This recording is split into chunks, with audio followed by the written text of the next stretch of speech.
Morning. Good morning. How are you on this bright, sunny, cold day? Welcome to the D. Louise book series. I'm Christina Kristina. This is where we read books and talk about books. No special effects, no theme music, none of that fancy stuff going on here. And I don't have the talent for all that stuff either, so. And we're having a bad hair day. Don't know what's going on, but we're having a bad hair day. So, this is where we talk about all the books in Romantic Times Book Review magazine. Please go check out the others. We started in 2007. We are working our way up to 2016. And this is September 2012, and we will be going through all the books in this magazine. And if you're looking for a new Regency, mystery, historical romance, contemporary romance, suspense, paranormal, harlequin, this is the place to find them. Please go check out all of the videos. And don't forget If Thens on Fridays. If you like this author, then maybe you like that author.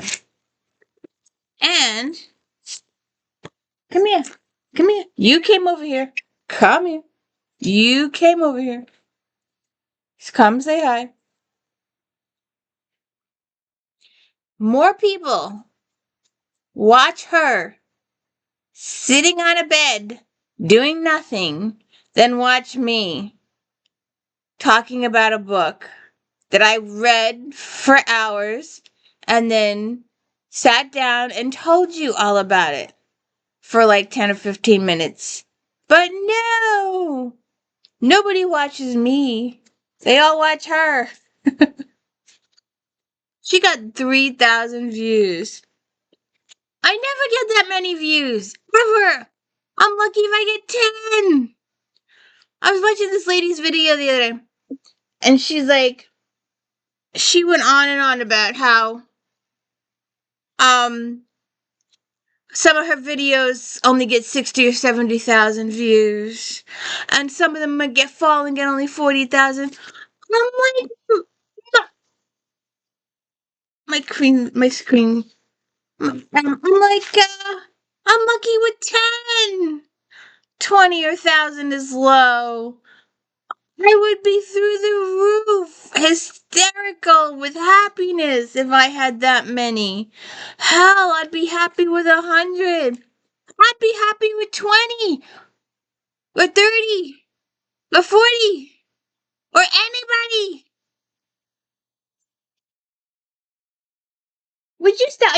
She's gonna push all my books off the table. She's gonna push all my books off the table. And then your mommy's gonna have to bend over. I got a piece of hair on my face. Miss Smokey. What? Here, I'll move the book so you can sit down.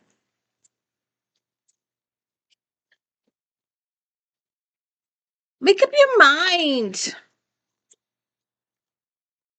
Oh, I still got that hair. All right, now where was I? Oh, yes. So let's get to it. This video, please watch the whole thing if you can. This video will take up to 15 to 20 hours to upload. And to God, I did one last week. I was still up at 2 a.m. trying to get it to upload. Oh, look! Naked men!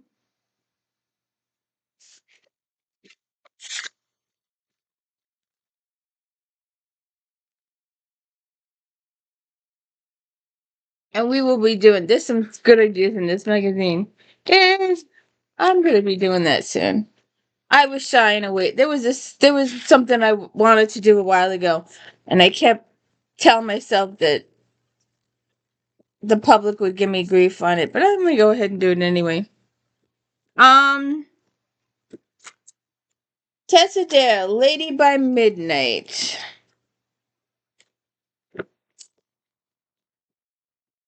Yes, ma'am.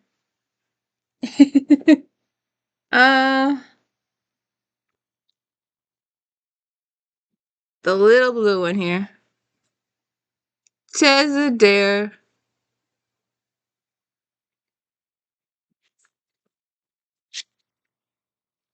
4.5 stars. With this third installment, Dare will have every reader wishing to live in Spindle Cove. This is a story so beautifully written, so lovely crafted, and so touching that, like Judith McNaught, Dare reminds readers of the wondrous feelings of falling in love. Spindle Cove is where Kate Taylor has found the life she wants and needs, but not love. Guff Corporal Throne keeps his distance, cool yet concerned about the lively, lovely Kate. When a group of strangers comes to Cove looking for Kate, claiming she is their long-lost relative and an heiress, he steps in. To protect Kate, Thorne claims to be her fiancé. Kate's fate in Thorne drives him to distraction, making it difficult for him to resist falling in love. Aww. The Ugly Duchess, Eloise James. We will do this one. You will see this one again. I've got a fairy tale one coming up. 4.5 stars. With the latest in her fabulous fairy tale series, James twists on the ugly duckling sweeps readers into an uplifting story with just the right amount of poignancy, tenderness, sensuality, and pure romance to make readers sigh. The underlying lesson is that with confidence and belief in yourself, any woman can conquer the world and, if she wants, win the man she desires. Theodora Theo Saxby only felt truly special once. The summer her best friend James Ryan became ill and lost his sight. It was Daisy, as only he calls her, who kept him company until he was well. When James's father gambled away Theo's fortune, James must marry her to cover up the embezzlement. James would marry Theo for no reason other than he loves her and he prays she never uncovers the truth. But she does and scandalizes the town by separating from James, who forges his own future by going to sea. When James comes back 7 years later to reclaim Daisy, can a woman of grace, popularity, and style love the pirate who has returned? We'll see about that. Oh, my nose. Can't do this. I can't do this. Don't you hate allergies? Oh, God. Um, Kira Kramer, Loving Marcia.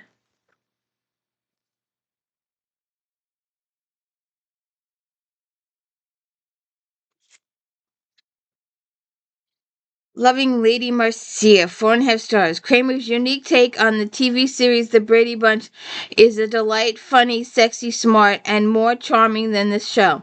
With Kramer's enchanting, no sense of humor, the blonde, lovely Brady girls and their Rascal brothers, loving parents, and housekeeper Alice are off on a romp that rivals Shakespeare for a comedy of errors. Lady Marcia is what the ton considers a great beauty, but instead of ballroom, she prefers classroom, and she has vowed never to fall in love again. When she's called home, she finds Duncan Lattimore, a friend from her past, waiting. Marcia is surprised by her overwhelming attraction to him. There's only one problem: his brother Cruelty abandoned her. Duncan has no idea that's why she's so standoffish. He's determined to woo and win Marcia, not knowing that a rival is threatening her beloved school, or that his brother's return imperils their slowly growing trust and passion. Christina Courtney, Highland Storms.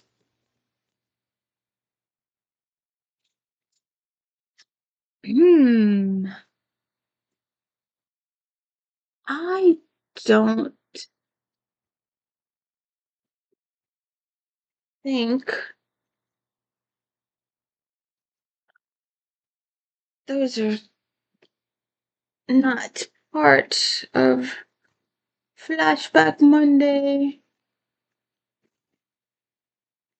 Ah, ah, there we go.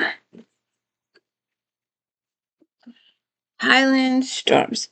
Like Diana Gabaldon, Courtney brings the Highlands following the Battle of Culloden to life. Readers will almost smell the Heather and feel Bryce's emotional pain, and they will be swept up by the atmosphere and held captive by the quick pace and tense moments. Feeling betrayal, Bryce Kinross seizes the opportunity to manage his family's Highland estate. Arriving incognito, he realizes the estate is being mismanaged. Independent housekeeper Marcilla wants to build a life of peace and does her best to keep men at bay. Thus, it is difficult for her to understand her instant attraction to Bryce. Bryce too feels a powerful pull towards Marcilla. Learning to trust one another, they become allies against those who want Bryce gone. Would you stop? Stop, stop, stop, stop. She's got a thing for wires. She's sitting here using my computer cord. Well, speaking of which, that never actually arrived, now that I think about it. Huh. That really never arrived. She's got this thing for cords. You know, I need a second camera. I do. I need a second camera to take pictures of my cat, of what she's doing when I do videos. Oh, now she stopped. See, her and her sister, if they're doing something naughty and I grab the camera, they instantly stop. They know. When you give a duke a diamond, why would you give a duke a diamond? You want to give the Duchess a diamond, not the duke. What do you want to give him one for?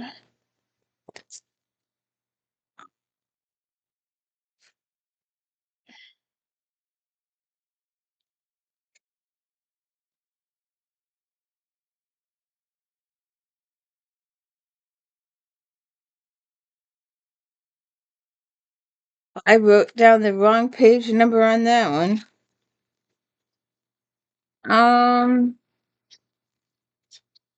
Why would you want to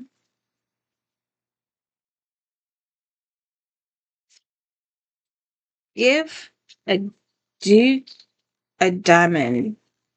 Unless, of course, you're in that special series that I'm going to do. I'm going to do that now. I'm going to do that now. Because this magazine had fun with this. I'm going to do this. Here we go. The yellow one. Give a duke a diamond. And they got clothes on. I'm going to take your batteries out. She's gone off 5 times during this video already. Just a second. Whirlwind Cowboy, Deborah Cohen. Hey, they got clothes on too. 4 stars. 1886 Western Texas. Now, you know, when you say Regency to me, I'm England. Totally England. I'm not Texas. This latest book in Cowan's 10-year-old Whirlwind, Texas series, and she goes out with a bang. There are lawmen, rustlers, and bank robbers, plus a murder, a manhunt, seduction, redemption, and a whirlwind romance. Bram Ross is on the hunt for Cosgrove, a murdering cattle rustler who also almost destroyed his family, but what he finds instead is the one woman he never wanted to see again, Deborah Rule. Doesn't that just blank his pistol? Once she had rejected his proposal and abandoned him. Now he finds her with saddlebags full of cash and no memory. Or at least she claims to have no memory. We should put this in the amnesia one. There's a let's see. Amnesia. Lady and his magic and her magic.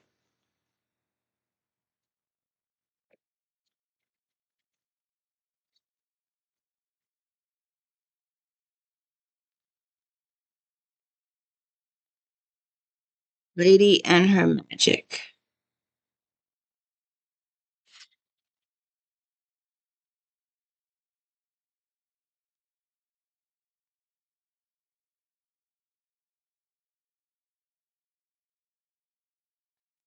4 stars. Charming and filled with magic of love and faith, joy and trust, family and friends, Faulkner's tale whisks readers into a realm of enchantment where fame meet mortal and love and laughter combine.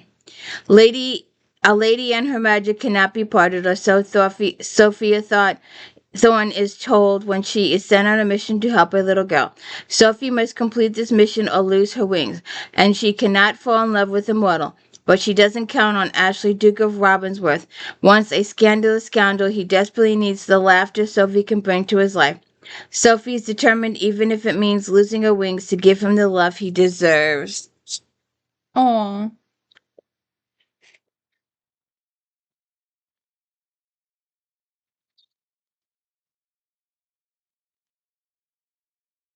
How to capture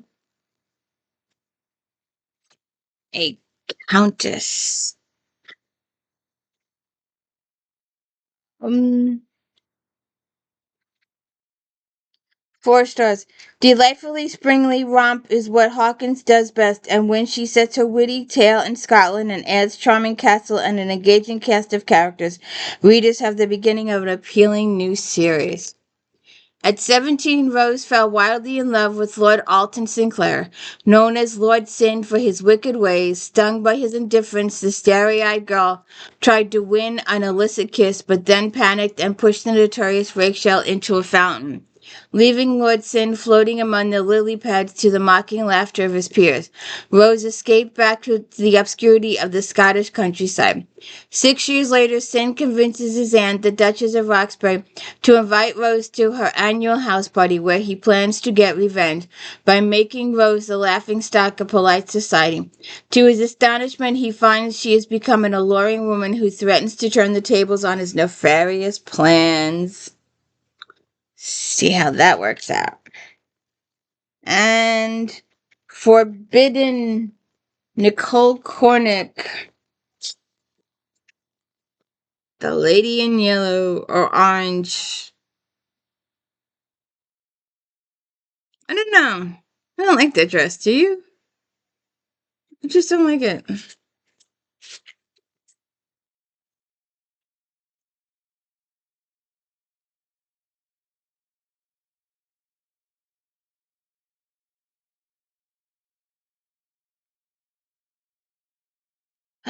The light, quick, sexy, fun read delights readers looking for a story to pass the time. Cornick has written everything from dark and deep to short and sweet.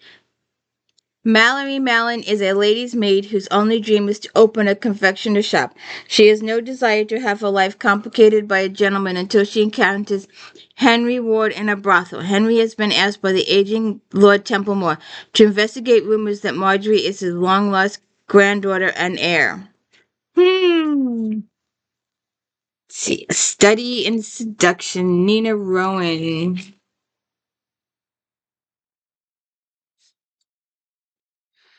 4 stars. Rowan debuts a historical romance that has plenty of sizzle contained with a strong storyline featuring a feminist approach, likable characters, a mystery with plot twists galore.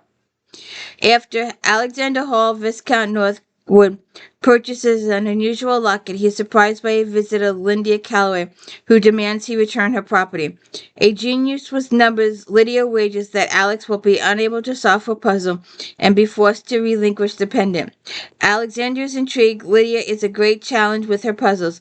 She fears the passion Alex ignites and the secret he might uncover, but they are unable to resist their attraction.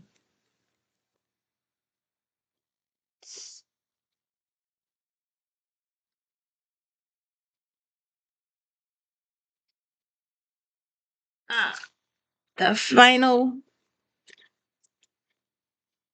A Place Beyond Courage.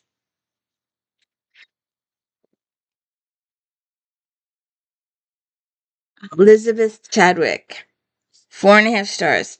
Immerse your senses in the world created by Chadwick. Be intrigued, entertained, and enlightened by the deft skill of master storyteller as she weaves a course through the turbulent years of battle for the crown with passion and finesse.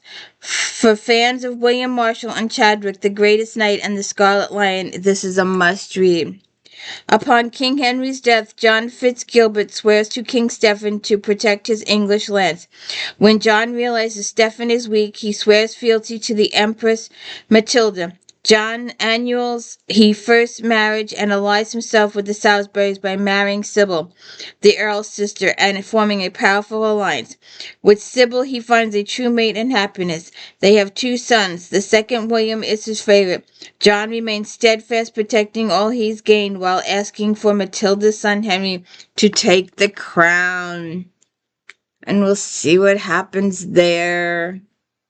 Interesting. I am so gonna need to take some allergy pills. Okay. Alright. Here we are in inspirational. Samia's pool, another man's wall.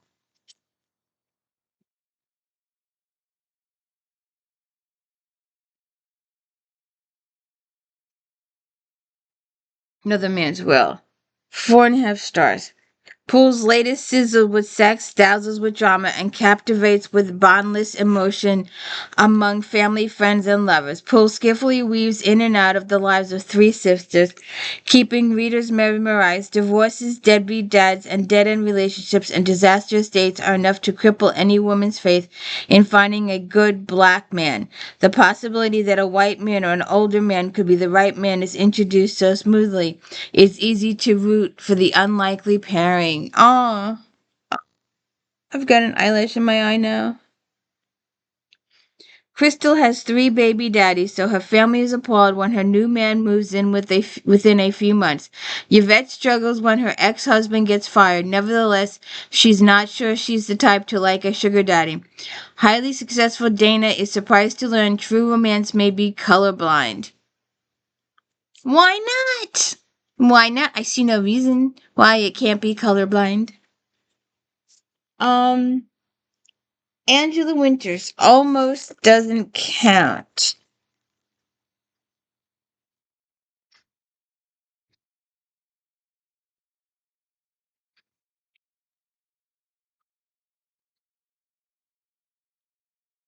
Four and a half stars. This page turner is set in the world of Washington, D.C.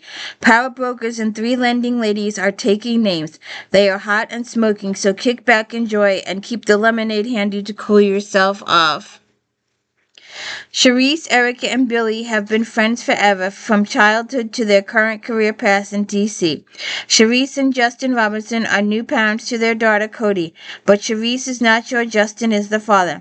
Eric is involved in an on-again, off-again pairing with Terrell, who is shady at best, while trying to deal with her teenage younger brother, Nate. Terrell's negative influence on the teen draws estranged father Jonah into the picture. He tries to get Nate on the right track, but also attempting to bond with Erica. Next up is Billy, the legal hothead who is determined to continue her pro bono work after joining a top-flight law firm. See what happens there. How lucky you are. You broke a plate. How lucky are you if you broke a plate?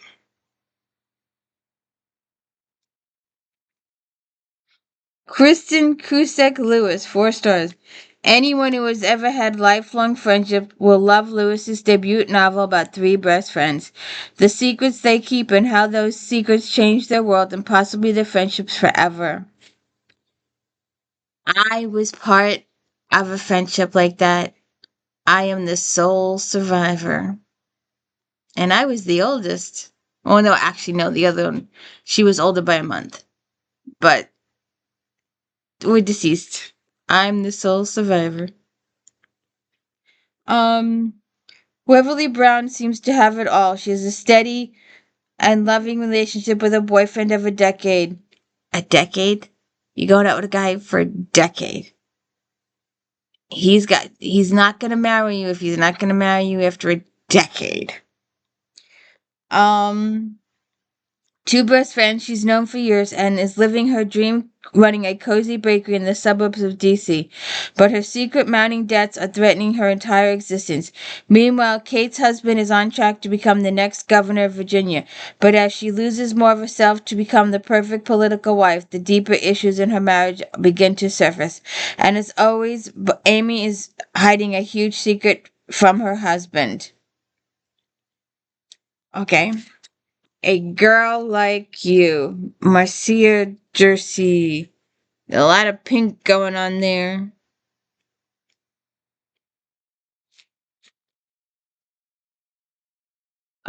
Gertie's latest is a great, easy, breezy summer read that will keep you captivated till the end.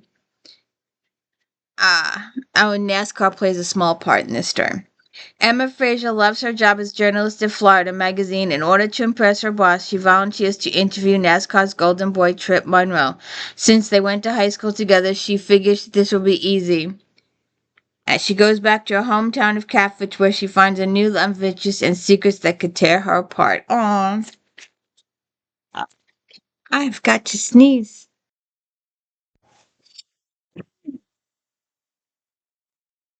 Alright. On to inspirational. James Stevens.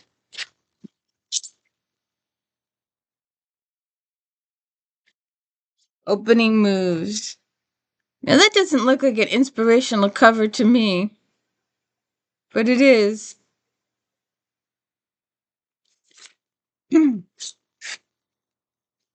4.5 stars. Clear your schedule and pull up your favorite reading chair, but leave your snacks for another time. This installment of Bauer's Files, which shows how Patrick got a start, is gruesome and will leave your stomach in your throat. The suspense writing at its best. Inspirational. One more time. Inspirational. In 1997, Detective Patrick Bowers is in the middle of the toughest case. Itch. A serial killer is on the loose in Milwaukee, mimicking the murders of the notorious killings in the country. As the killer escalates, Bowers uses his knowledge of groundbreaking geospatial technologies to end the terror. Again, does that sound like inspirational?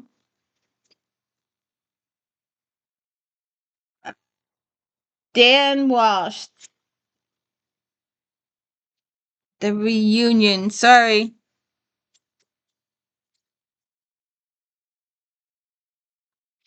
Sorry.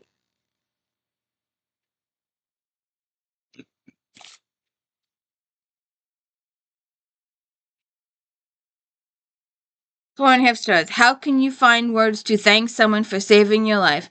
Walsh addresses this in his latest, a tribute to military veterans for making the ultimate sacrifice for country. Oh, this is good. I have to write this down. Military. Military. Um, Aaron Miller leads an unassuming life as a handyman. Very few people know that he earned the Congressional Medal of Honor during the Vietnam War. Dave Russo, who is also writing a book on Vietnam veterans, is hired by Aaron to track him down so they can thank him properly. Dave discovers that Aaron is still saving lives and does not want the accolades he is receiving. The Christmas Pony, Melody Carlson.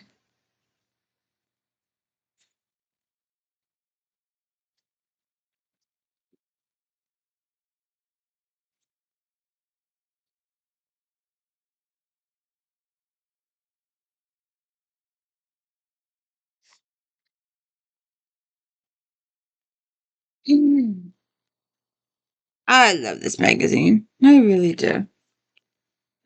4.5 stars. Carlson takes the readers on a journey back to childhood in her latest delightful Christmas tale. The joy and excitement of being 8 years old are vividly portrayed. In 1937, and Lucy Tumble prays for a pony for Christmas. Her mother has told her that they don't have the money for a pony's upkeep, but that doesn't stop her from dreaming. While Lucy's in town, she meets two stranded travelers and invites them to stay at the family's boarding house. As she becomes more familiar with the new borders, she begins to believe in the possibility of miracles. Um, with every letter, Sarah Sudan.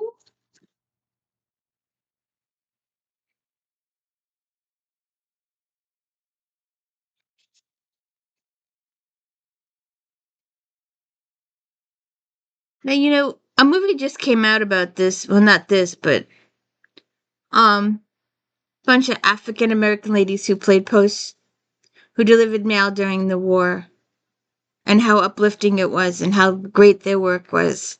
It's awesome. Check it out. And nobody knows that there were 6,000 women that did this. Risked their lives for mail. Um, Sundance Gill usefully an alternating first-person view of between Melly and Tom and pulls readers into their lives, themes of anonymity and growing link that makes the story romantic. Melanie Blake is a shy lieutenant serving as a nurse in the U.S. Medical Squadron.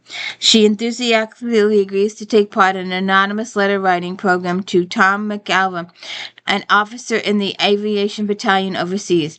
As they write to one another under cover of anonymity, a true friendship develops into a stronger feelings of love.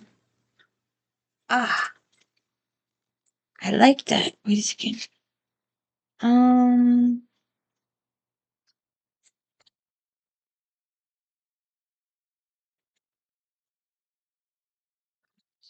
um, Christmas Roses. Amanda Cabot.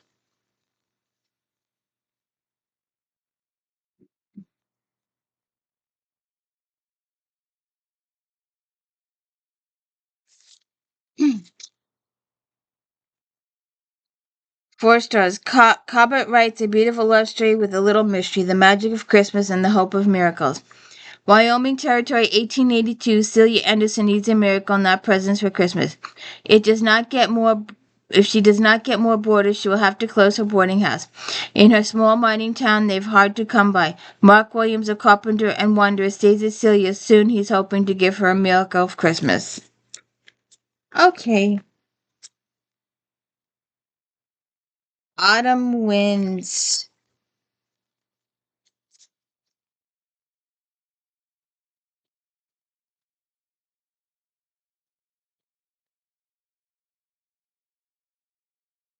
Autumn winds.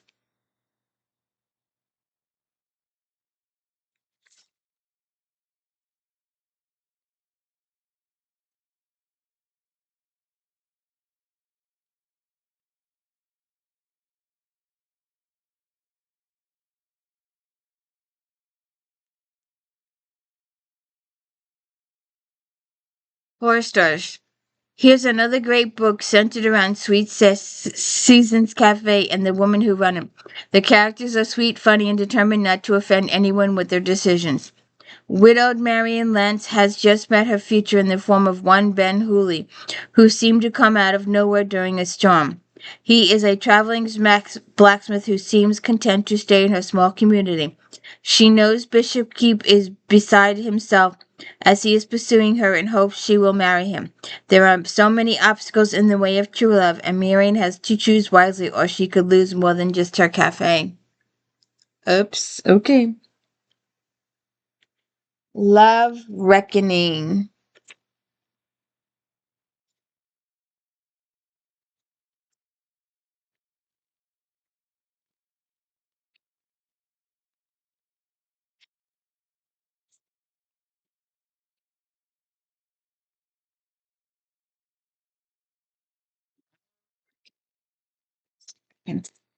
Okay. Love Reckoning. Four stars. France begins her new Valentine Legacy series with a detailed story of full, memorable characters. The historical minute are many. York, Pennsylvania, 1785. Silas Valentine wants to finish his apprenticeship and become a master blacksmith out west. Uh, Lee wants Silas to stay in Lancaster, Pennsylvania County. To help him, Silas is interested in both of League's daughters, but knows he can only choose one.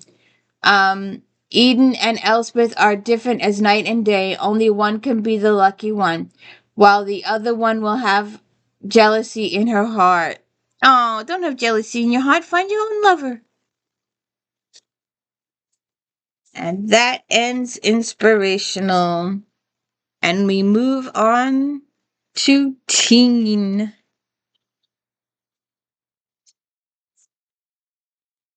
The Raven Boys.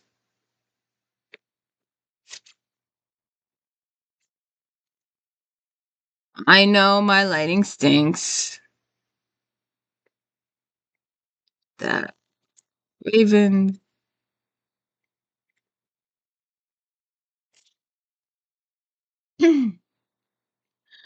Maggie Stiefvater. 4.5 stars. Stiefvater creates a wonderful, vivid, colorful world you won't want to leave. Born to a family of psychics, Blue Sergeant's always known that she's determined to kill her true love. One St. Mark's Eve, when recording the names of soon-to-be-dead, Blue sees a ghostly vision of Gainsey for the first time, which means he's got less than 12 months to live. Soon the flesh and blood Gainsey shows up with his fellow Raven boys from the fancy private school in town. For a reading from Blue's mother, Gainsey is on a quest to find the body of a long-dead king, rumored to be buried nearby. Blue is soon caught up in the mystery, but she can't forget her destiny. See if this big. I don't see it. Oh. Full page. Full page. 3 stars. Full page. 3 stars. They always give the 3 stars full pages. Well, not always. The Blood Keeper, Tessa Grattan. A terrifying, creepy, and enjoyable book, though through the pace slows at times, paranormal fans will enjoy the magic. Entice, Jessica Shervington.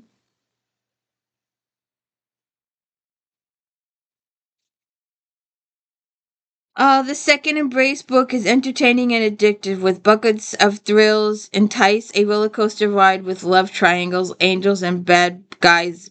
This is a perfect summer read. It's September. Violet is a Grigori sworn to protect humans from exiled angels, but not everything is as it seems. Everyone keeping things from her, even Lincoln, whom Violet trusts with all her love. What is going on with all these secrets? I don't see. Carnival of Souls, Melissa Marr.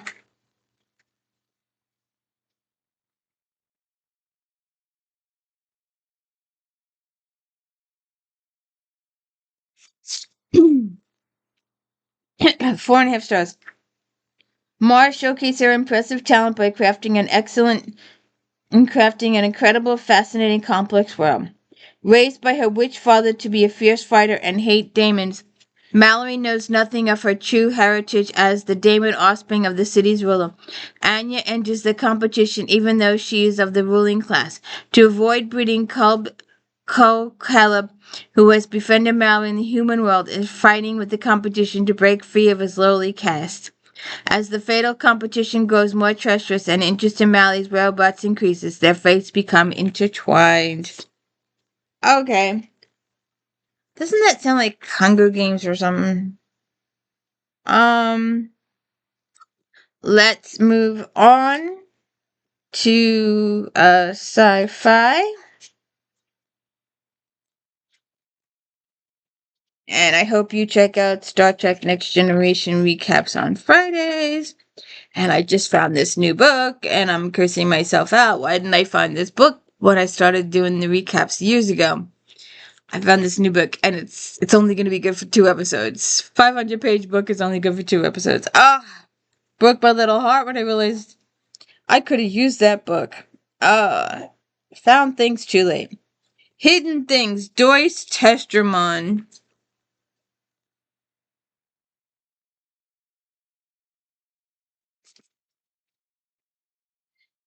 4 stars. This is a difficult book to pin down, part road trip, part mystery. It is told in an oblique and sideways style that some readers may find challenging to follow. However, diligent and attentive reading will eventually reveal a story about redemption hidden within its pages. Penelope Jenkins is woken up at 2 a.m. by a call from her best friend and former lover, Josh. He warns her to watch out for hidden things. A few hours later, he's dead. This sets in motion a chain of events that is barely within Cal's control. Well, obviously. Um, Terry Brooks, World of Fae. Words of Fae. 4 stars. This novel, the first in a new trilogy from Terry Brooks, is filled with riveting action, heart-wrenching emotion, and shocking twists, drawing the reader in immediately. The world he creates is full of dangers, secretive plots, and undiscovered magic. Uncertain times rock a region known as Four Lands. The search for a long-lost form of elven magic, the Elfstones, becomes essential. Affin Esseldine, an elf and druid, finds a diary that might help the druids, one protectors of magic who are despised by many others in the realm, discover the Elfstones. That book is heavy. This thing is heavy. Oh, this is made of the good paper. I always say publishers have really good faith in you as an author if they give you the good paper. Um, See, can you see the difference in the paper? This is thicker paper. It's got ridges. It's got weight to it. So the publisher put more money into that book. Mira Blood, 4 stars. Kidnapped.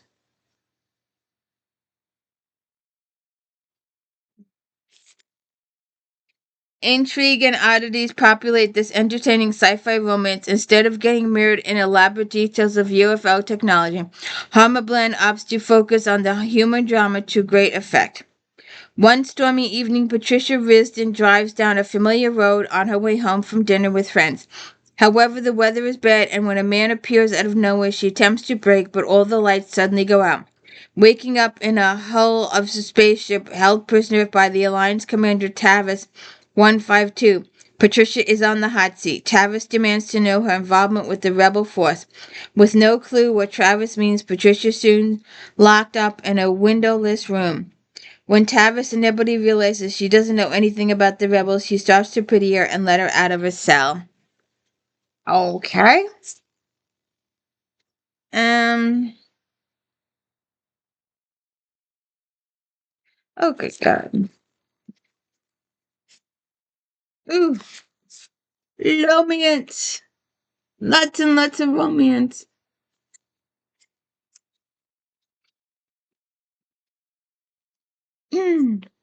Mystery. Let's move on to Misatori. Um.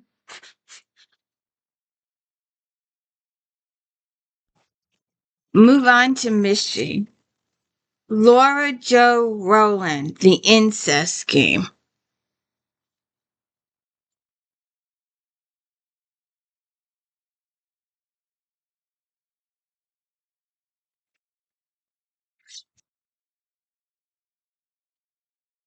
Mm.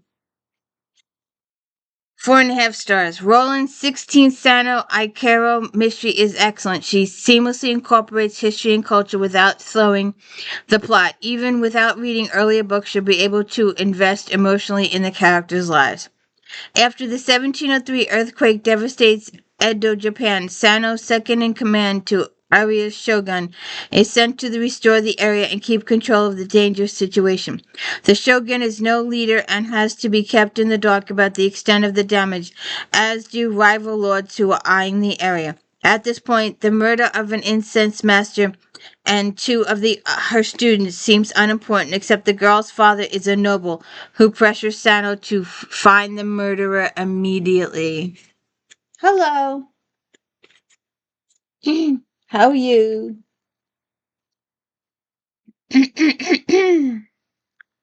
um, what did I do with it? What did I do with it? Oh, if you've watched my channel for any length of time, you will know that this is one of my favorite authors. It's probably the favorite author besides what's her face up there, who's missing now because it's Christmas. Come here, come here, come here, come here, come here, come here, come here, come here, come here. If you watched my channel last year, I did my comfort books at Christmas. I wish I could do them this year, but I did them last year, so I don't want to repeat them. Um, I did all of my Eve Dallas and all of my Janet Ivanovich's, my two comfort series, last year. I always read them at least once a year, all the way through. There's over 60 books in in J.D. Robnow, Eve Dallas, and 31 in Janet's series. So please check those out. I just did Now and Never a couple weeks ago. Um, this is Delusions in Death, and I love my Eve Dallas. Eve Dallas is a lieutenant in the New York Police and Security Department. She is married to Rourke. What is up there? I don't see anything. Um, she's married to Rourke, and he's the richest guy in the world. Peabody is her working detective partner. McNabb is also a detective in Electronics Division Department. He is Peabody's partner. Feeney is McNabb's boss. Nadine is a reporter and writer. Mavis is a rock star, and Leonardo, her husband, is a fashion designer. Somerset is the butler. Galahad is their cat. Charles is a friend of theirs. D'Amato, and is the doctor. And Mira and Dr. Mira. I love these people. I know these people. You listen to the audiobooks, you got them in your head. I love this series. It's my number one series. And I'm going to do a top 10 series. I'm trying to think of top 10s to do. And I'm trying really hard, trying to do my top 10 from last year. And there's one book that keeps sneaking in from the previous year. So this is Delusions in Death. It got 4.5 stars. Biological terrorism is stalking New York residents in the newest installment of Rob's Extraordinary in Death series. While the main plot is diabolical and chilling, what makes this book really compelling is Eve having to deal with her past. And did New York in Death happen yet? I don't think New York in Death happened yet. That's the only book. Let's see. Oh, it did happen. Okay. So there's a major storyline, or sub storyline, should I say, that starts in book one and it continues. And the big climax is New York to Dallas. And that was 2 books prior to this. So Eve is still working through it. But the dreams got less and less. And now that she's had a full, complete on resolution, she's getting better. And the mention of the dreams is getting less, and her nightmares are getting less, much less. Um, a simple decision to have an after-work drink becomes a fatal mistake for nearly 100 people when they are exposed to a deadly bioagent that causes hallucination, rage, and paranoia. For 12 minutes after exposure, all the customers of On the Rocks murder turn on one another, and it's all hands on deck as Lieutenant Eve Dallas, Peabody Rourke, and the gang try to make sense of the events. And that's where Nadine's book comes from. The Red Horse Theory. Oh, I've got it on my nose. I have got to take my allergy pills today, I swear. And Somerset plays a role in helping them out too with this book. I love this series. I was telling a lady yesterday, I talked her ear off yesterday, and I feel bad. I apologize for talking her ear off yesterday. But I said to her, and I got to get that other book out. I always tell people, now there's a bunch of series. I mean, I'm a series person. We've got another series here that I'm going to do in a second. I speaking of last year's read through. This is my number one series, and I'm going to do a series thing in a while. But I always tell people, if you're going through some bad times, if you have a death in the family, or something else bad has gone on, and you need to give yourself an excuse to laugh. You want to laugh, but there's no reason right now to laugh. You can't conceivably think of laughing at this moment because whatever it is so horrific. Get Jana DeLeon's Fortune Mystery book. Started the Louisiana Long Shots, the first one. But Wheel of Fortune, and I'm gonna read that one in a video soon. Or the first 3 books of Janet Ivanovich's Stephanie Plum series. 1 for the money, 2 for the dough, 3 to get deadly, 4 score, high 5, hot 6. Will make you laugh your ass off so you're in tears, especially Janet DeLeon. Those 2 series, they're very similar. And they are honest, they will give you a reason to laugh. So I recommend those 2. And then if you want to go in for the long haul, Miss JD Robb here, and the other lady, I just had it. If you've watched TV, we went through a thing a couple of years ago with Stephen Patterson. I did Stephen Patterson's Murder Club, Women's Murder Club. And I did I'm still doing those books. We ran through the series. We binge read. And I was telling you that a while ago, there was a Women's Murder Club TV show, and Angie Harmon played Lindsay. But when that series was canceled, I've always see her as a cop. I never see her as anything else but as a cop. She moved on to Rizzoli and Isles, and she played Rizzoli, the cop. And the lady that played Maura was the girl that was on NCIS in the beginning. So the series lasted a couple of years before they canceled it. And that they were based on Tess Gerritsen's Rizzoli and Isles series. It's a terrible coincidence, or is there something more sinister linking 3 teenage survivors? The newest chapter in the adventure of medical examiner Dr. Maura Isles and Boston homicide detective Jane Rizzoli brings back the Mephistopheles Society and Maura's new teen ward Julia Perkins for a chilling tale of revenge and murder. Just before she heads up to Eversong, the elite boarding school where Julian now resides, Maura is called to a horrific murder scene. A foster family taking care of a young Teddy Clark is brutally murdered, but a traumatized Teddy miraculously survives. However, as Jane starts investigating, she discovers that this is the second time Teddy's family has been wiped out. Are we getting a pattern here? We'll have to see.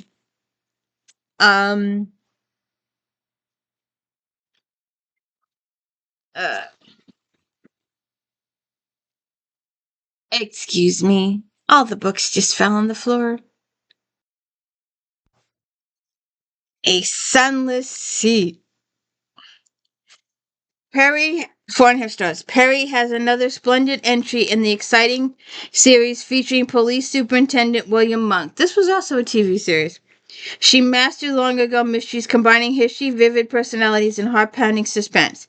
Monk finds Zena Gadney's mutilated body on Lime Pier. The only clue he discovers is that Zena was visited once a month by a gray-haired man. Mark learns he was a brilliant scientist who killed himself 2 months before. Among the doctor's investigation was the sale of opium, largely unregulated and causing many deaths. He wrote recommending regulation of opium products, but the opium trade bankrolled many prominent families and still produces fortunes. see what happens there. Laura Lippman and When She Was Good. Here's another standalone by Lippman that truly stands out. She addresses issues of power, class, and gender using a complicated heroine that you will care about even if she questions some of her life decisions. Suburban Madame Heloise, aka Helen, has crawled her way to a certain amount of security and safety, living in a comfortable suburban house with her son Scott and discreetly running an escort service. But then another suburban madam dies suspiciously, and Heloise learns that Val, her former pimp, whom she helped put behind bars, may be released. She has been able to conceal Scott's existence as well as her role in Val's conviction from him, but now everything she's built for and her son is in danger.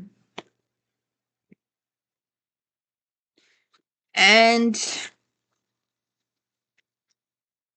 another one. I'll do this first. You want some cats? His and Hers, 4 stars. Beaton successfully keeps readers in the dark about the guilty party by confusing them with red herrings and black adders.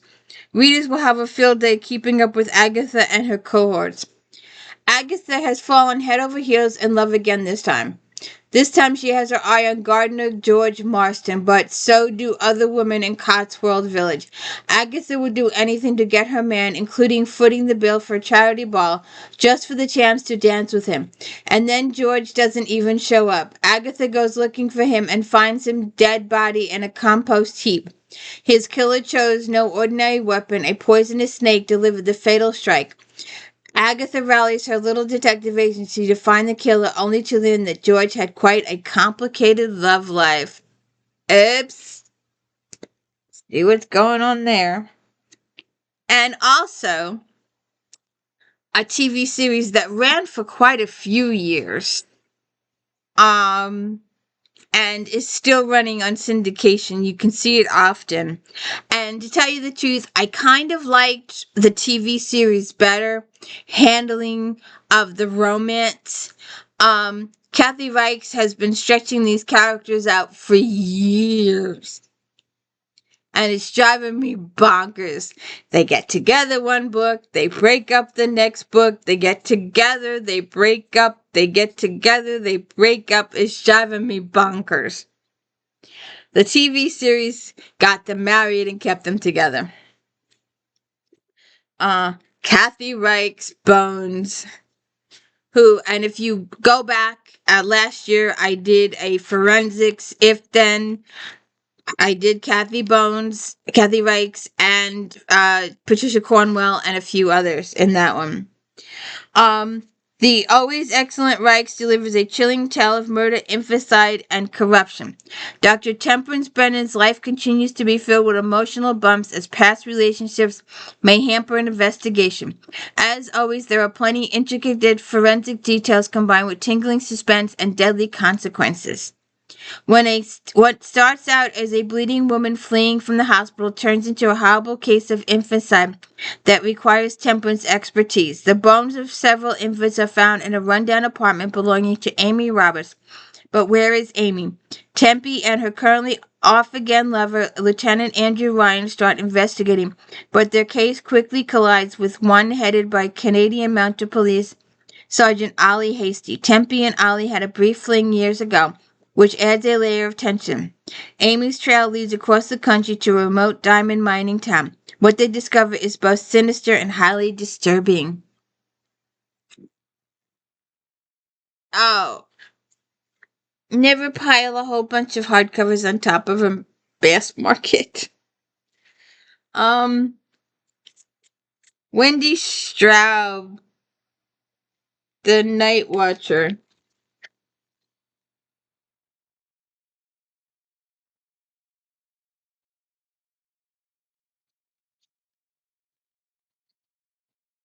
Uh, 4 stars.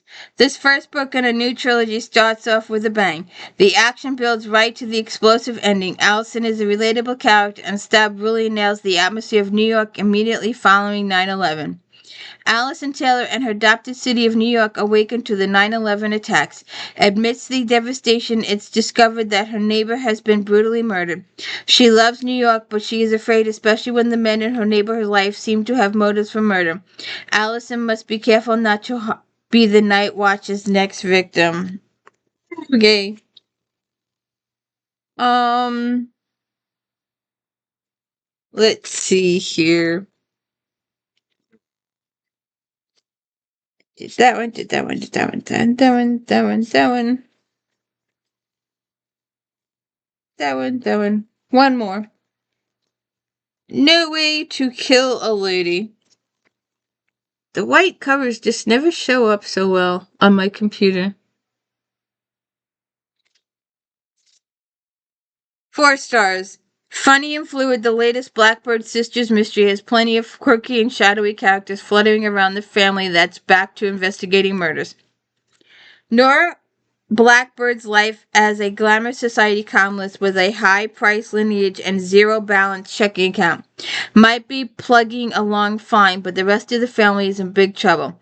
From Sister Libby's tabloid sex scandal to Emma's mysterious love trial and Lexi Payne's conviction, and mobster boyfriend Mick Abruzio is under house arrest, but that's not stopping him from setting up shop on the Blackbird farm. Then the girls find out their great aunt Madeline has died in a volcanic eruption, leaving them an estate worth millions. Okay. But when they get to the estate, there's a skeleton in it. Okay. Alright. On to romantic suspense. Um, let's see, what's the Low Pressure, Sandra Brown.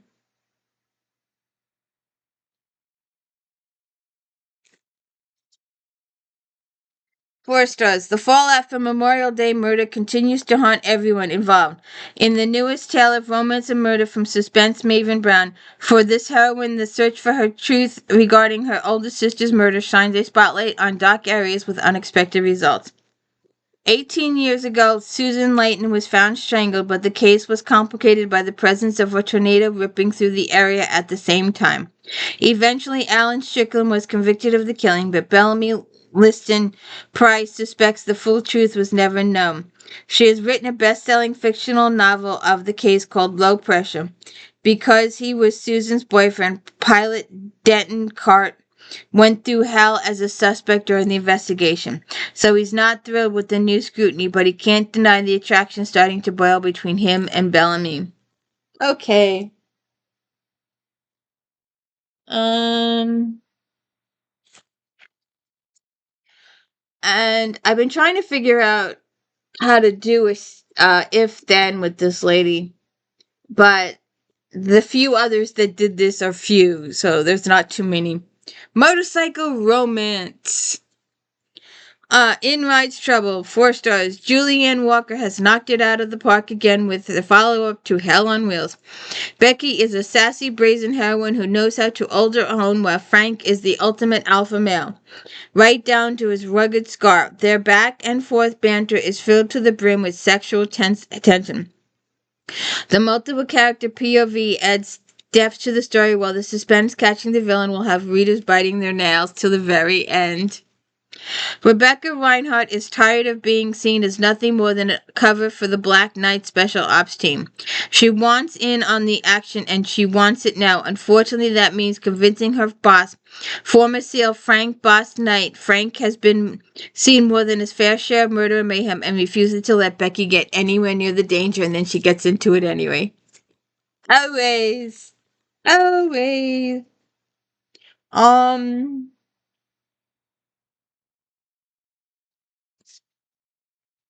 Nowhere to Nancy Bush.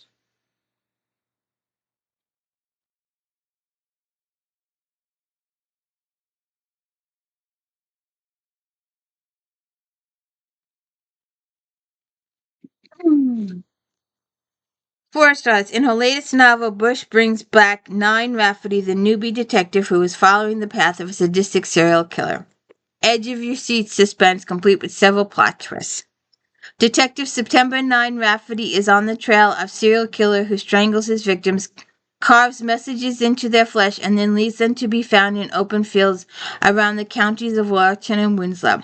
9, along with her partner Gretchen, leads the investigation, but when it becomes personal, things get more complicated. As danger intensifies, 9 finds herself looking at her old classmate Jake Westerly as a possible suspect. On to... Okay, how many stars did that get?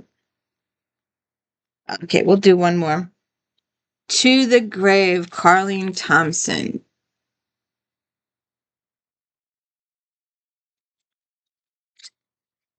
3 stars. Thompson's latest is a good suspense that lacks great leads. One-dimensional and uninteresting characters detract from the mystery of the murder, which will keep readers guessing until the end. Okay.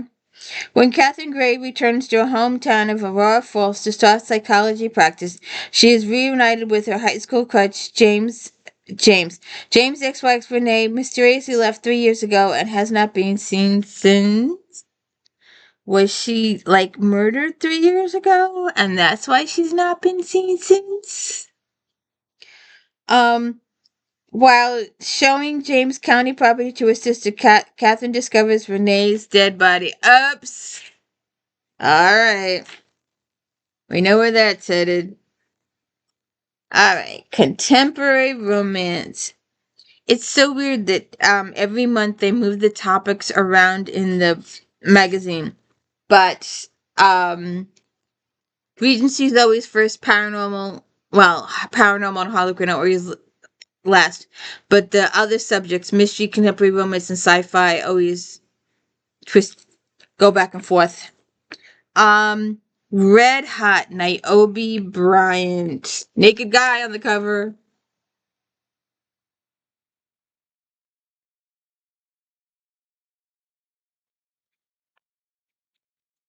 4.5 stars. This is the strongest pun intended entry in the Strong Family series. Centering on the youngest member and only sister, Bryant uses humor and snappy dialogue to create a well-rounded character. Caitlin is a 25-year-old college graduate who puts the brat in spoiled brat. After a ridiculous spending spree in Paris, her parents and her brother finally put on the brakes, demanding that she fend for herself, pay her own bills, and grow up. Caitlin tries to live with the new rules and eventually realizes that life requires work. At her new apartment, she meets Quentin Wells, manager of the building, and his daughter Lee.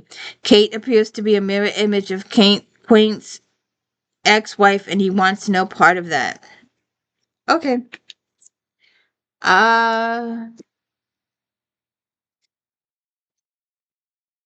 Judy Devereaux, Stranger in the Moonlight. 4.5 stars. The second in her Iliadian trilogy, Eden puts yet another home run with a delightful story about love that endures time and other roadblocks. Kim Aldridge met Travis Maxwell when she was 8 and he was 12. In her hometown of Edenton, Virginia, where they were best buddies for 2 great weeks until he left. Years later, Kim is still a leading and making jewelry for a living.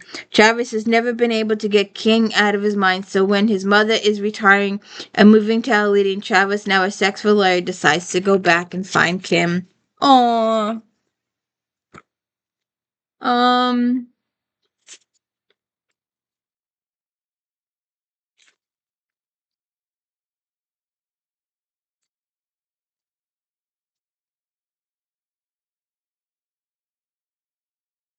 Janet Chapman, Courting Carolina, 4.5 stars.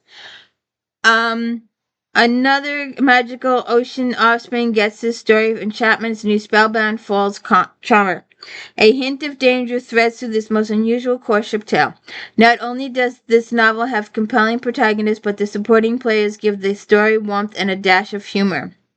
While building a wilderness trail for the Spellbound Fall Resort, Alex McKeed stumbles across a kidnapping in process. Alex knocks out the 2 kidnappers and carries the unconscious woman Jane Smith away to his camp. Alex is assisted by the rescue of an unusual wolf named Kitty. Carolina Ophius is thankful to be away from her kidnappers, but she doesn't want to notify her parents just yet, as she knows her father is gathering suitors for her hand in marriage. Issues from his past have made Alec avoid any long-term relationships, but I guess they're gonna find their way together, aren't they? It's the way it works. Let's see. Where's my uh we did that one, did that one. Stacy Shannon. All he ever needed. 4.5 stars. It's fun to watch Mitch and Paige fall in love despite their protestations and Stacy's wonderful romance. The change in family dynamics and their interactions with townspeople hold the reader's attention from the first page to the very last. Mitch McCloskey's back in town to find out what's wrong with his brother and the family lodge and is turning the girls' heads once again, all except once. Paige is new to town and she rejects all signals he's throwing her way, but he's persistent and moves her into the twin bed in the tiny trailer behind the diner she's made into a successful business. He defines their relationship as no tie since he'll be returning to his thriving company as soon as the family problems are ironed out, or will he decide to stay around for romance? Do you think he'll stay around for romance? Where the azalea bloom, Miss Woods is always a good read. Um, 4 stars. Woods really knows what readers have come to expect from her stories, as she always gives what they want. Lynn Morrow is a determined parent. She will not let her son and daughter starve because her soon-to-be ex-husband has fallen away on the financial support. Mitch Franklin wants to help Lynn in any way he can, but he knows a proud woman. He allows her to find her own way and is hoping right into his arms. Oh, see what happens there. Um, Blame It on Texas, Christy Craig.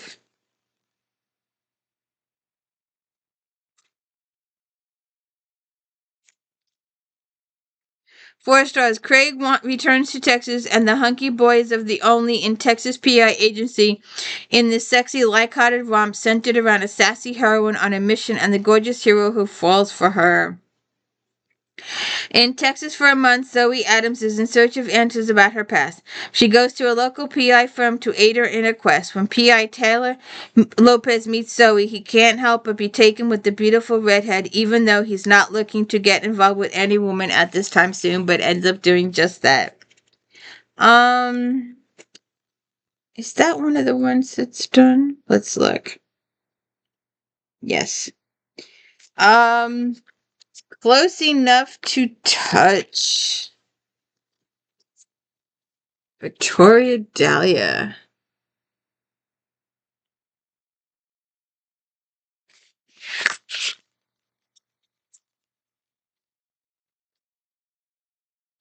Three stars. Dale's latest offering is entertaining, filled with colorful and often absurd characters who add to her unusual plot. Readers will love the book even as they want to shake their heads at the stubbornness of the main characters. Grace Barnett has hit rock bottom. She's unemployed and on the run from her ex, from whom she accidentally stole money. She hopes her great-aunt's roaming house in Wyoming will provide a real change from her Los Angeles roots. Upon her arrival in Jackson Hole, she's confronted with a different world. People actually willing to help a stranger, including cantankerous great-aunt, who owns a saloon and only rents rooms to sexy cowboys. Okay. All right, and on to paranormal. Ouch, ouch, ouch, ouch, ouch. Only me. See this? See this? See that? I just pinched myself on my finger. with this clip. I just pinched myself. Only me could do that. That hurt. I went like this, and I accidentally did it with this, and like pinched. I don't know how I did it, but it hurts. And I did it. Only me.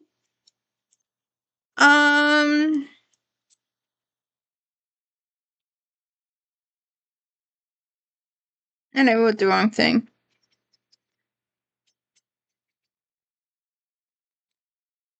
Okay.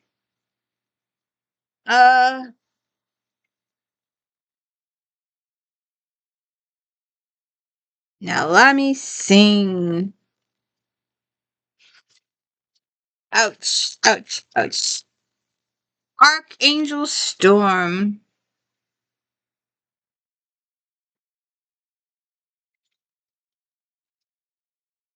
Ah, 4.5 stars. When opening a Sing novel, you can be certain that the world will be intricately detailed and well planned, and the characters vivid and intriguing.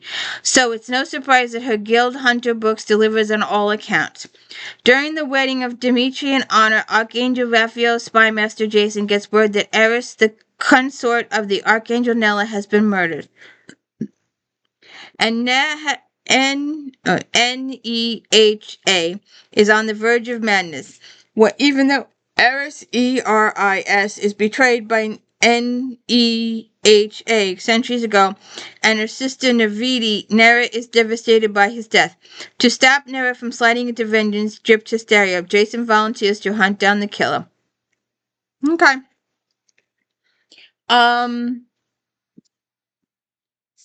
Desire the Night, Amanda Ashley. 4.5 stars. The amazing Ashley has done it again. She takes the classic premise of werewolves and vampires and creates a page-turning success. Vampire Gideon has been kept in silver chains as a prisoner and personal blood fountain too weak to fight to the evil that enslaves him. His captor, a witch, starves him until he has no choice but to feed on the hapless woman she leaves in his cell. Then the witch feasts on his blood, using it to stay youthful and vibrant. But her latest victim is more than she seems. The daughter of the Shadow Pack Alpha will not go out without a fight. Okay. I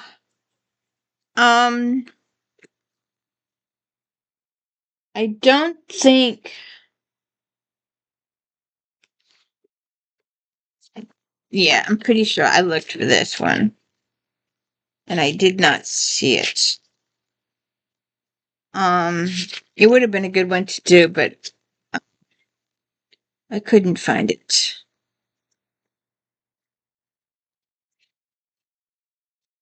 Okay, well, so we'll just skip that one. Alright, so this other lady, who is another series. Now, usually when we do these videos, Laurel rides the entire top shelf where my Christmas village is. And on the other Christmas village, you have to understand, see those bookcases back there? My entire house is those bookcases. If the rest of my house wasn't a disaster, I would show you. But see that bookcase of paranormal? I have the same bookcase over there in Regency. And then we have mystery scattered all through the house, and then I have a biography section upstairs. And this is a very, very small house.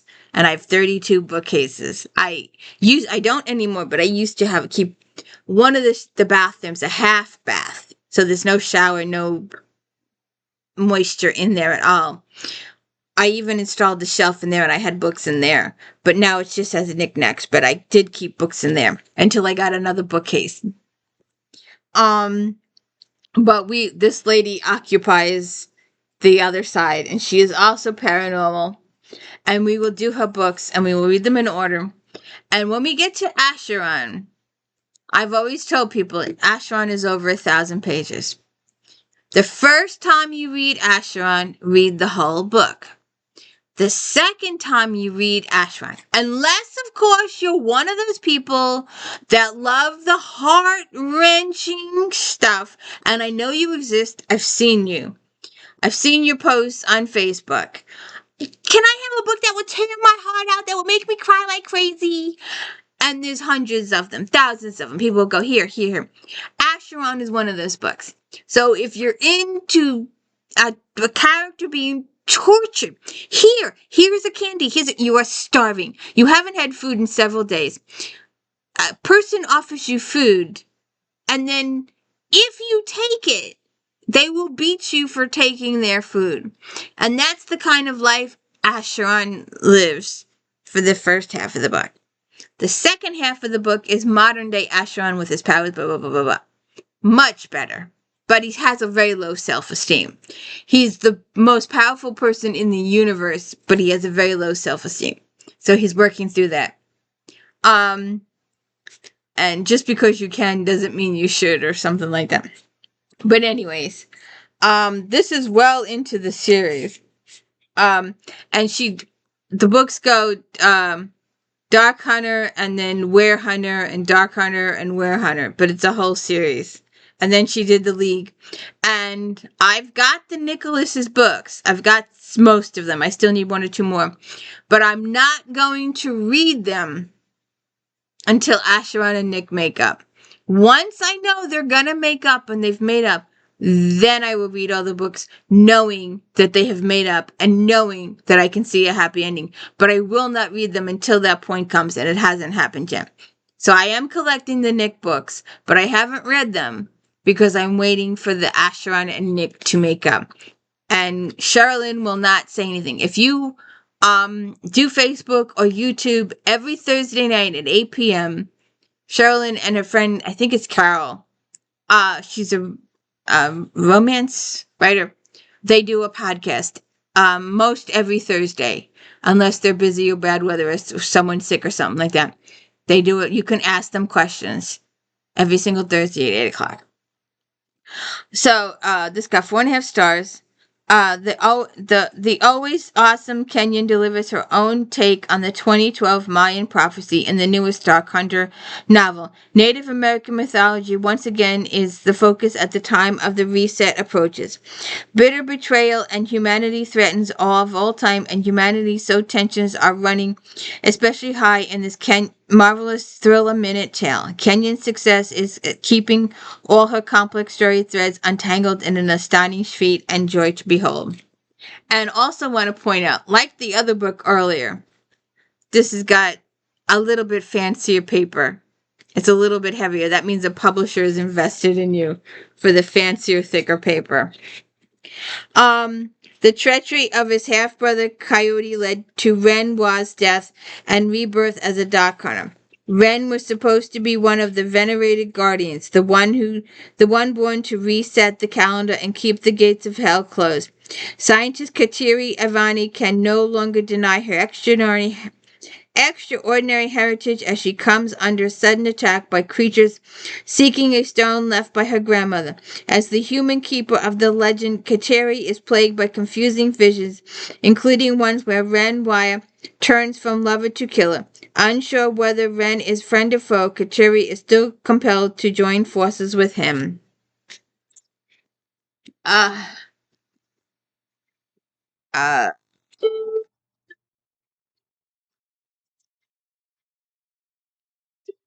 You know, she's a pain in the caboose. She's gone off like 5 or 6 times during this video. She's a pain in my bus. If you have not watched, please go back and watch my steampunk. I did 2 steampunks. I did a steampunk If Then, and then I did a steampunk with my husband showing a bunch of his stuff that he's put together. And he worked really hard on some of that stuff. He dumpster dives for extra money for the food and stuff, and he comes up with some interesting. It's amazing the stuff people throw away. Kiss of Steel, Beck McMaster, 4.5 stars. Kiss of Steel is an enthralling debut with rich steampunk and vampire elements, and a leading man as wicked as he is irresistible. Honora Todd seeks safety in the slums of Whitechapel, desperate to evade the bloodthirsty echelon who reign over the city of London. With an ill brother and a hungry sister, she will do anything to ensure their survival. even make a deal with Blade, the ruthless ruler of Whitechapel. Infected with some vampiric virus as the blue-blooded Echelon, Blade has dedicated himself to destroying the man who infected him, the same man who is hunting Honora and her family. He'll have to save them. The Demoness of Waking Dreams.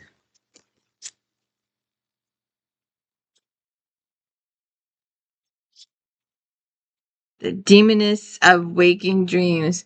4.5 stars.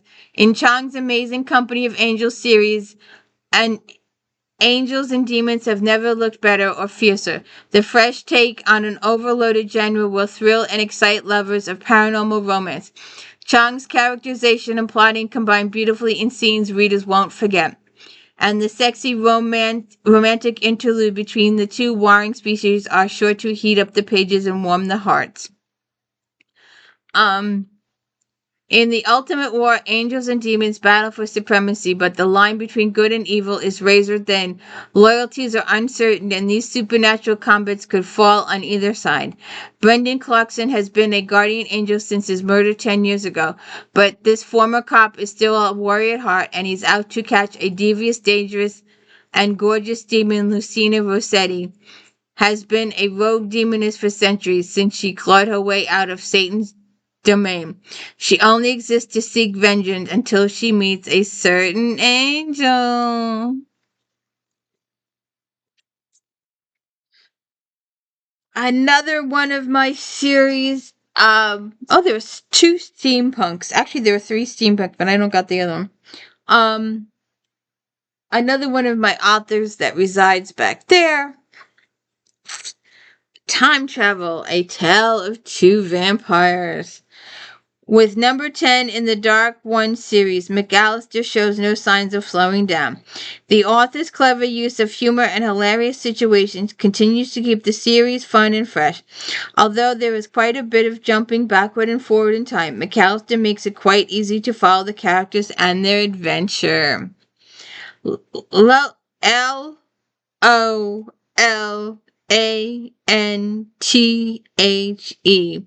is a woman who hasn't had the best luck lately. She is more than happy to accept her cousin's invitation to enjoy a summer in Austria. Stories of haunted forests entice her into exploring, and explore she does, right into the 18th century. Nikolai is a dark one cursed by his half-brother doomed to live forever. When LOLANTHE suddenly appears, making ridiculous claims of knowing his daughter 300 years in the future. He thinks she's insane, but she sparks a feeling of lust he is tempted to take further. We'll see what happens. And the other steampunk, which I did use for the If Then Steampunk. This was one of the books, I remember it, that I did for if you like steampunk. Or do you know what steampunk is? Oh, I forgot about this one. There's one more. Where'd it go?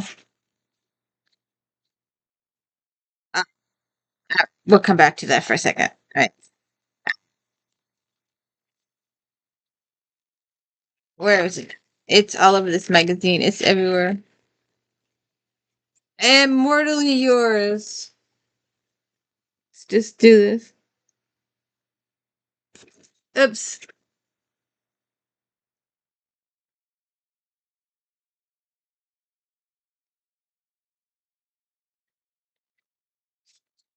Angie Fox. 4 stars. Imagine the television show MASH set in limbo with demigods as patients. All the pranks, old movies, funny comments, and bad food, but the war between the gods and the medical staff is not all human. Dr. Petra Robicchaud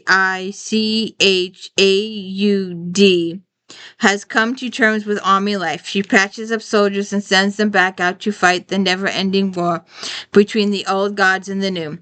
Petra has also successfully hidden her ability to see the dead, which would rate execution, and make friends with her Sphinx vegetarian werewolf, and vampire fellow medics. It's a life. Well, it's limbo, whatever. Then she treats a dying patient named Galen, a Greek demigod, who really looks the part by using her hidden talent to grab his soul and make it stay with his body. Okay. Heather Graham, The Uninvited.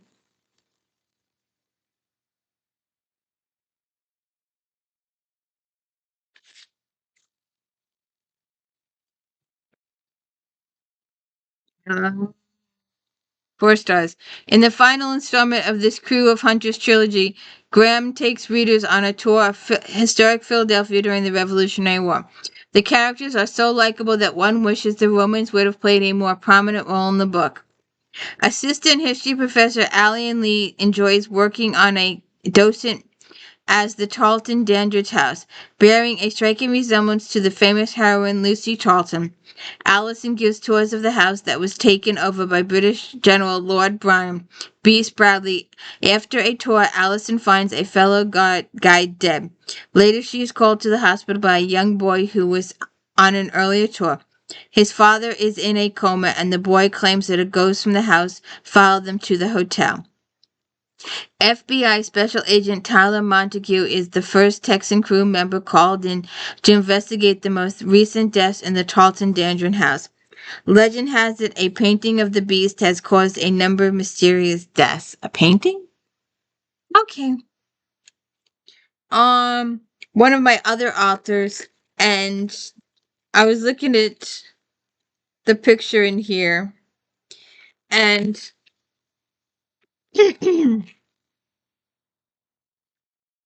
I have all 6 of these books. I have these all. But apparently I missed one. But I have all the previous 6. It's like, oh, let me go look. It's the only one I don't have. So I need to get this. Put it on my list. My list is over 200 books now. But that's the one I don't have. Fear the Darkness. I could sit here and go through this magazine for hours. I just saw it. Oh, here it is. 4 stars. The fate of the world hangs in the balance as the epic struggle to prevent Dark Lord from entering his dimension comes to a climax. Although the featured players in this chapter were Prophet Cassandra and Cure turned Pureblood Ware Cain, longtime fans will be happy to have cameos from several previous protagonists. Former Cure Cain never expected to have heroic tendencies, but after dying and being reborn, now he's the staunch protector of Prophetess Cassie. Cain is also wildly attracted to Cassie, but doesn't want to mix business with pleasure. Let's see how that goes. I just saw this.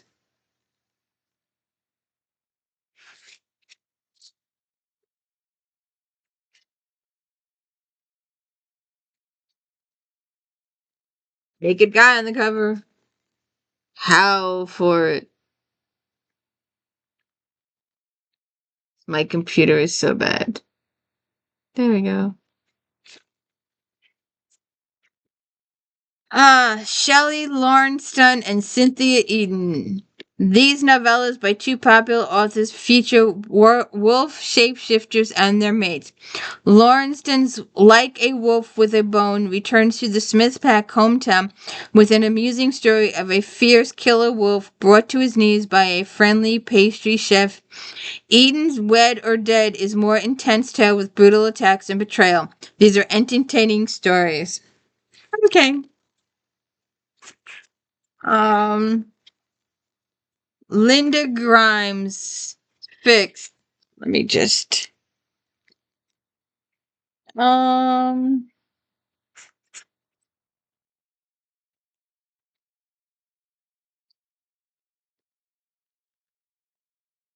in a fix. Right there. Let's see. Seamlessly blending humor and action, Grimes thoroughly impresses with her debut novel In a Fix. In a Fix features a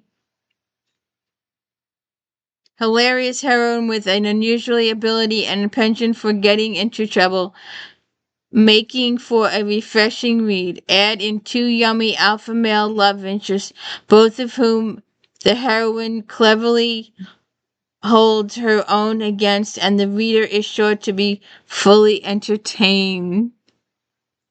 Trying to read stuff backwards. And the book I was talking about before that I used for the steampunk, The Kingmakers. 4.5 stars. The Griffin's awesome steampunk fantasy trilogy ends with the most amazing bang ever, as the blood of two species spills as they vie to rule Earth. Readers will remember these beleaguering characters rendering an eloquent detail long after the novel ends, and while the romance between a human empress and a vampire prince consort amidst interspecies war may seem improbable, the author's artful telling makes for the entire believable ending.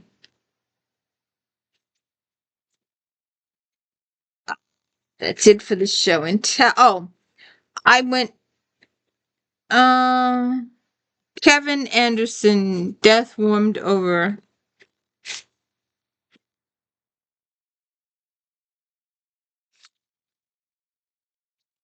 Anderson's world building skills shine throughout this latest series. Dan Shamble's PI with the first book readers are introduced to a contemporary world where paranormal creatures live and work along regular humans. And this is another book. I had it, I put it down, I could not find it again. It's somewhere. An Apple for the Creature.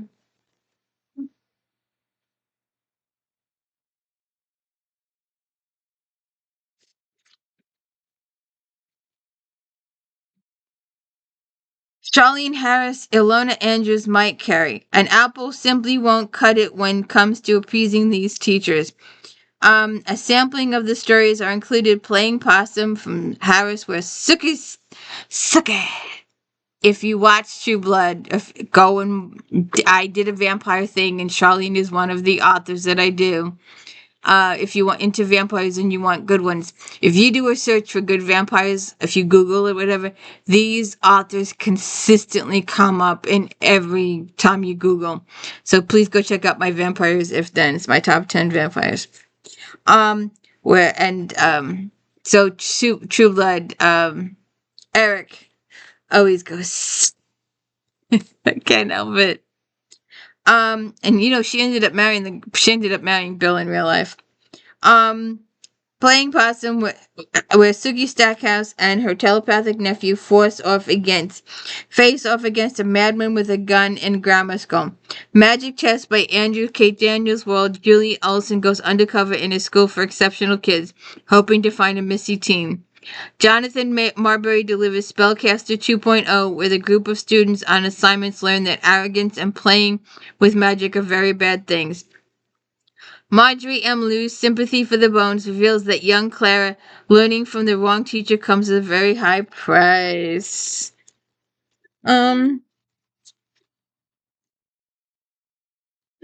The Widow's Web, Jennifer Estep.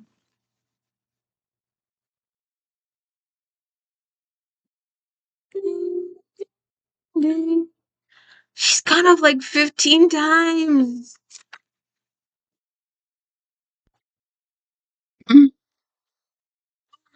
4.5 stars. The danger in the newest Elemental Assassin novel comes not from Jen Blanco's past, but from her lover, Owen Grayson. Most of the characters in Estep's riveting series suffer from serious emotional baggage.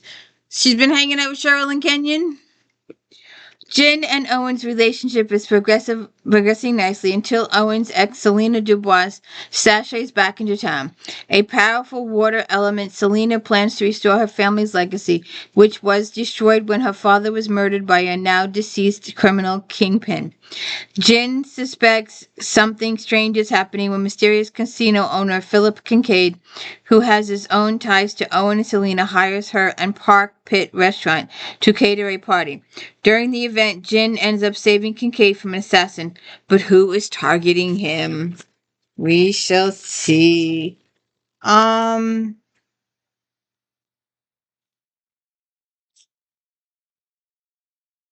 I think we're going to go on to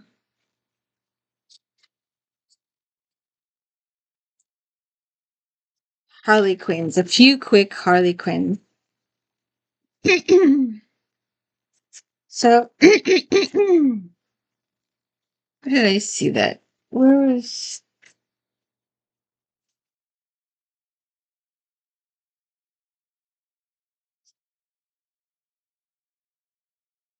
How could I have not written that page down?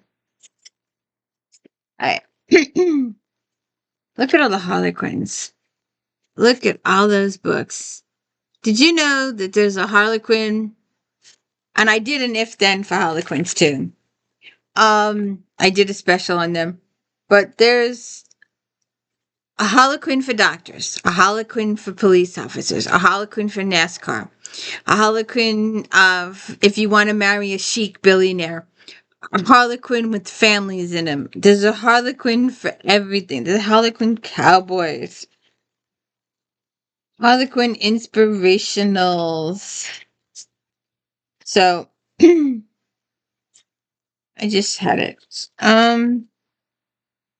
Montana Dreams, Jillian Hart. So these are all the inspirationals. What's it called? Love inspired. I had a lady the other day asking me for these. Love inspired. So we're gonna do a couple of these.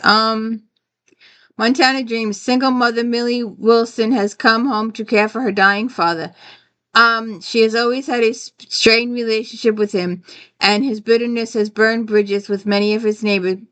Hunter McCaslin, Millie's one true love, agrees to help Millie run the family farm, but Millie is worried about how Hunter will respond when he learns the truth about Millie's son. Oops, secret son there. Um, where is that? Let's see. Carbon copy is there. And Arlene James. Jack Colby witnesses a crash and rescues the driver who has amnesia and adopts the name Kendra. As she discovers Kendra stays at the Colby Ranch, Jack is struggling to figure out his past as he recently learns that his siblings and his mother kept secrets from him. It's carbon copy. And Mom's New Star. I just saw it. Where'd it go? Just saw it. 4.5 stars. Council Cody Weston has been helping the victims of Hope, Mississippi since a hurricane ravaged their town. Single mother Maggie Summerfield hopes Cody can help her 12-year-old son who has withdrawn since the hurricane. Cody hopes Maggie will be able to help his sister who is preparing to be a single mother. So it's that one. And where did I see that other?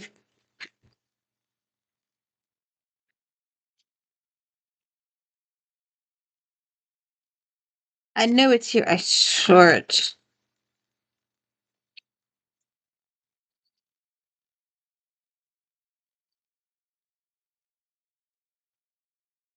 You know, how many men have fantasies about this? You know, I think we're coming to an end. I can't find it. I know it's here. I just saw it. Shame on me. Oh, you want to see more naked pictures? There you go, naked pictures.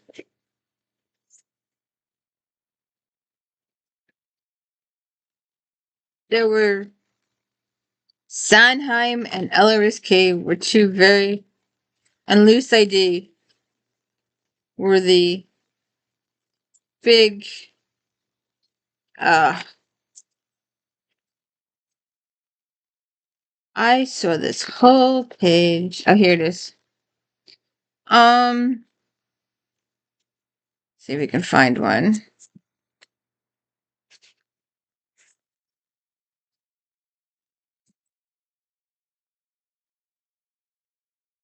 Harlequin American Romance, Harlequin Blaze, Harlequin Desire, Harlequin Intrigue, Harlequin Nocturne, Harlequin Presents Extra, Harlequin Romance, Harlequin Romantic Suspense, Harlequin Super Romance, Harlequin Love Inspired, Harlequin Kiman.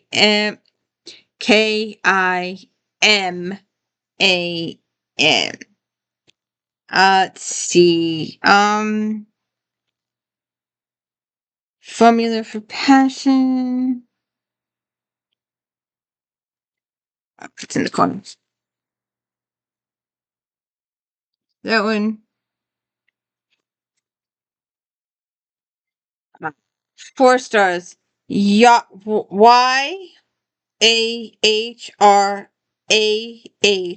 Saint JOHN. Courtney Adams Young Harris is a family to cosmetics company is intent on proving herself to be more than a pretty face. On a business trip to Dominican Republic, she meets and falls for Jasper Jackson, who is posing as a construction worker. When she discovers his true identity, the son of a man who tormented Courtney's family for years, Courtney must decide whether to listen to her family or to her heart. Oops. Let's see.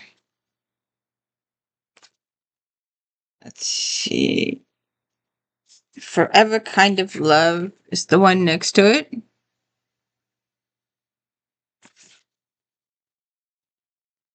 4 stars by Farah Rash ROCHON.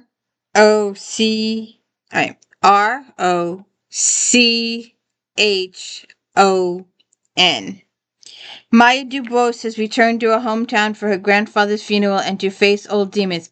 One such demon is ex-boyfriend Corey Anderson, the man who broke her heart and is part of the reason she hasn't been back in 15 years. When her grandmother suffers some health problems, Maya decides to go back to town and form a relationship and have a happy ending.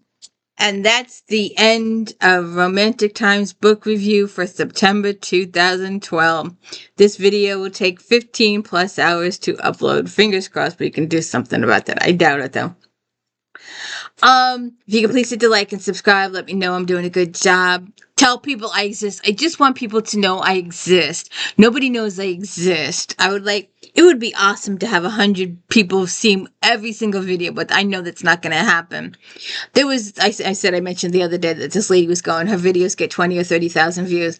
Well, I would be happy if anybody would see my videos. And don't forget Star Trek recaps on Friday, and If Then Friday afternoons, and my daily book reviews. And please have a good one. Have a good day. Thank you.